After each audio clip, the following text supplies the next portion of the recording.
एक शाम प्राची टीवी पर सीरियल देख रही होती है। तभी उसकी सास वहां आती है। अरे सीरियल में तो ऐसे मग्न है जैसे आज रात का खाना पड़ोसी आकर बनाएंगे। मुझे पता ही नहीं था आपने अपने बेटे की शादी पड़ोस में भी की हुई है। हैं? मतलब? मतलब इस घर में सारा काम बहू ही करती है, आप तो सिर्फ खर्राटे मारती हैं। अच्छा जी, फिलहाल तो तुम आराम फरमा रही हो, चलो जाओ, ये मेरे टीवी देखने का समय है। आहा, इसीलिए मुझे भगाया जा रहा है। सॉरी, अब तो बिल्कुल नहीं जाऊंगी।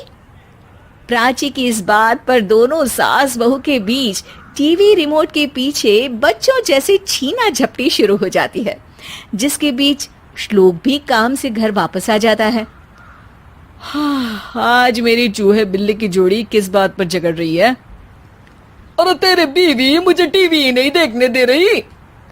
अरे तुम्हारी मम्मी मुझे खाना बनाने के लिए फोर्स कर रही है। अरे वाह, ऐसे बेतुके रीजन पर तो बच्चे भी झगड़ा नहीं करते। अरे मुझे कुछ मत बोल, सब इसने ही शुरू किया है। हाँ हाँ, जैसे आप तो बहुत दूध की धूली है ना। अरे बस, दोनों चुप। प्राची जाओ, खाने की तैयारी करो। और माँ तुम छोड़ो, तुम्हें क्या बोलूं, शांति से अपना सीरियल देखो, मुझे दोबारा लड़ने की आवाज सुनाई नहीं देनी चाहिए।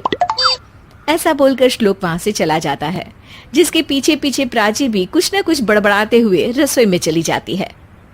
हाँ हाँ, सासू जी को तो कुछ बोलेंगे ही नहीं, बस मुझ पर ही हुक्म चलता है, खाना बनाओ, जैसे मैं इनके घर में खाना बनाने के लिए आई हूँ।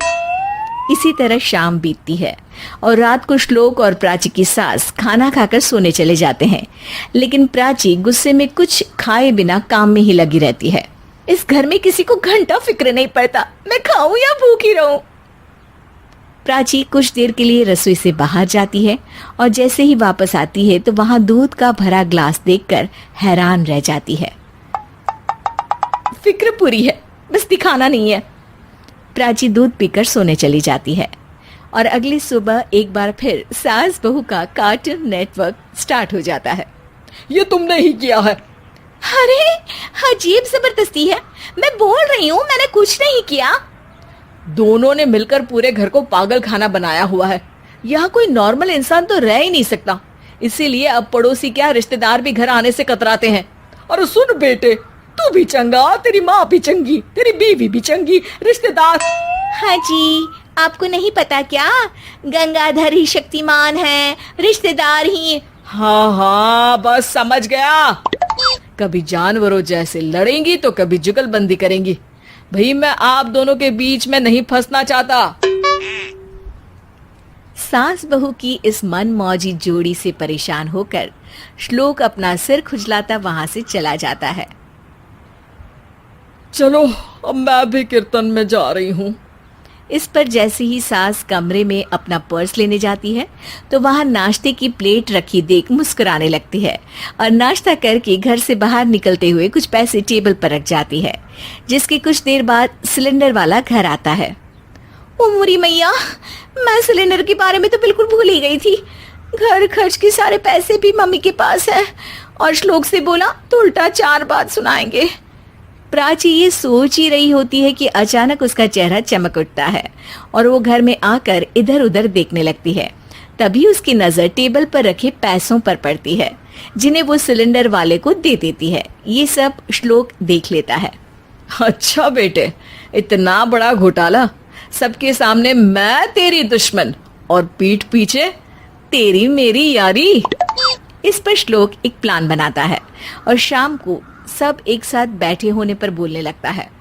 माँ, तुम दोनों की बहुत लड़ाई होती है, इसलिए मैं सोच रहा हूँ कि प्राची को उसके घर छोड़ाऊं, इससे वो भी खुश रहेगी और तुम भी।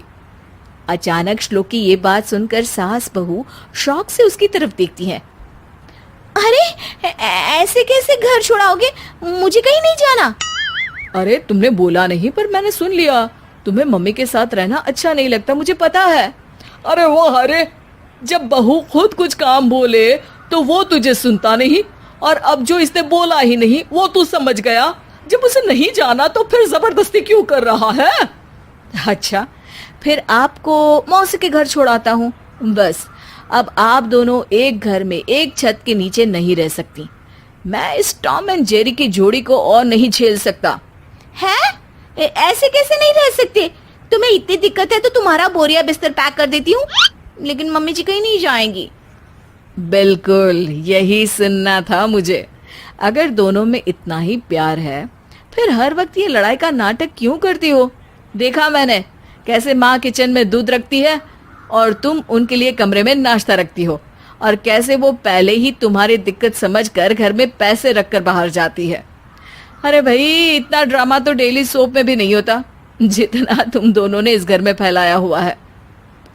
तू हमें टॉम एंड जेरी बोलता है ना, तो याद कर वो दोनों भी एक दूसरे को बाहर वालों की बुरी नजर से बचाने के लिए हमेशा सबके सामने लड़ते थे, लेकिन अकेले में दिक्कत के समय मदद भी तो करते थे। बस